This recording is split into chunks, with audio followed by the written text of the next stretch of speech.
জয় গুরু। সবাই ভালো আছেন তো? আমাদের আজকের আলোচ্য বিষয় শ্রী শ্রী ঠাকুর অনুকূল চন্দ্রের যাজন। যাজন কি? যাজন হলো ধর্ম প্রচার। যাজন হলো ঈশ্বরের কথা মানুষের সামনে উপস্থাপন করা, ভগবানের কথা, গুরুর কথা মানুষের সামনে তুলে ধরা, যাতে সেই মানুষও শ্রী শ্রী ঠাকুরের দীক্ষা গ্রহণ করে তাদের জীবন ধন্য করতে পারে। ঠাকুর অনুকূল চন্দ্র বলছেন, পাড়াপড়শি তোর নিপাত যাবে, তুই একা বসে সুখ খাবি বুঝি। যা ছুটে যা ওদের বাঁচা, ওরাই যে তোর বাঁচার পুঁজি। আমার ঠাকুর চাইছেন যে তুমি একা শুধু দীক্ষা নিয়ে ভালো থাকলে হবে না, তোমাকে প্রতিনিয়ত চেষ্টা করতে হবে তোমার পারিপার্শ্বিকের সবাইকে সদ্গুরুর সৎ নাম দিয়ে তাদের সবার মঙ্গল সাধন করা।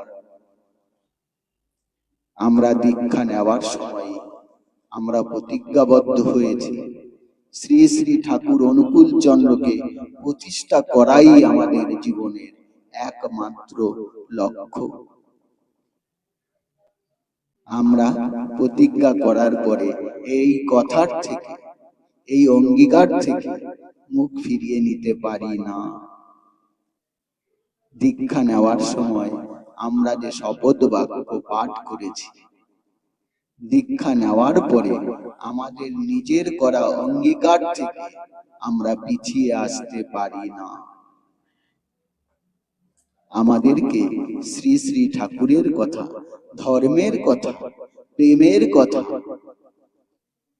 জনসম্মুখে তুলে ধরতে হবে।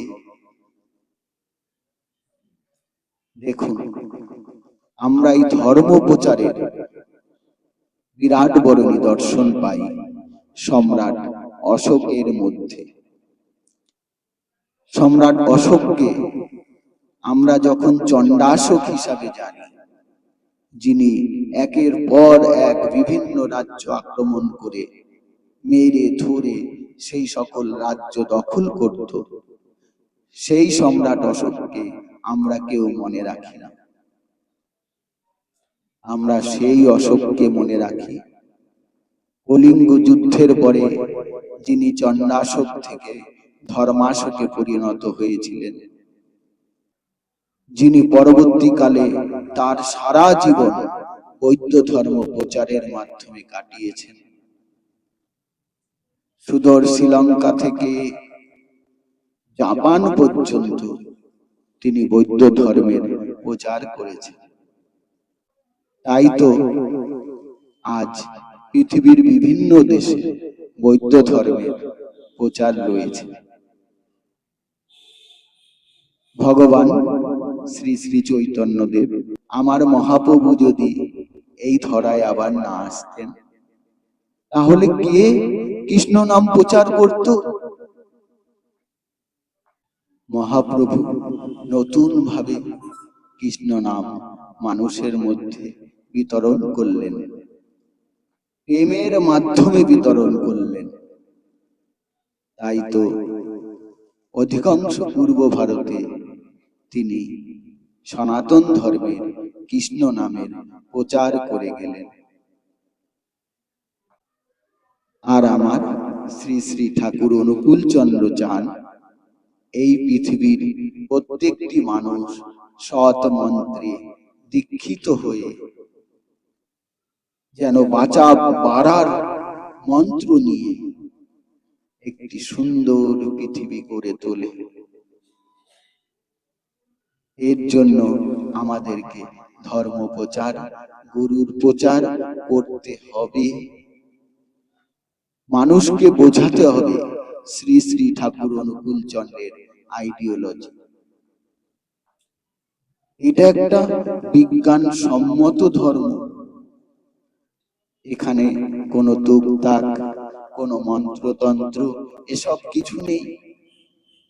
এখানে আছে বিজ্ঞান ভিত্তিক ধর্ম আলোচনা, এখানে আছে বিজ্ঞান ভিত্তিক ধর্ম সাধনা, এখানে আছে রামায়ণ মহাভারতের জিস্ট টুকু তুলে এনে নিজেদের মধ্যে ধারণ করা।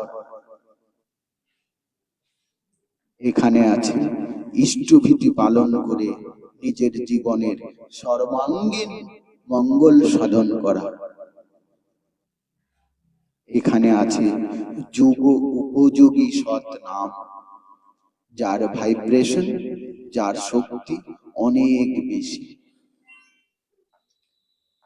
তাই আসুন আমরা সবাই মিলে শ্রী শ্রী ঠাকুর অনুকূল চন্দ্রের যাজন করি, মানুষের সামনে শ্রী শ্রী ঠাকুর অনুকূল চন্দ্রের আইডিওলজি তুলে ধরি, আর চেষ্টা করি যাতে ভারতবর্ষ তথা সারা পৃথিবীর প্রায় সমস্ত মানুষকে এই সৎ নামে দীক্ষিত করে তাদের প্রত্যেকের জীবনের সর্বাঙ্গীন মঙ্গল সাধন করতে পারি। আজ থেকে এটাই আমাদের জীবনের পরম লক্ষ্য হোক। সবাই ভালো থাকবেন। জয় গুরু।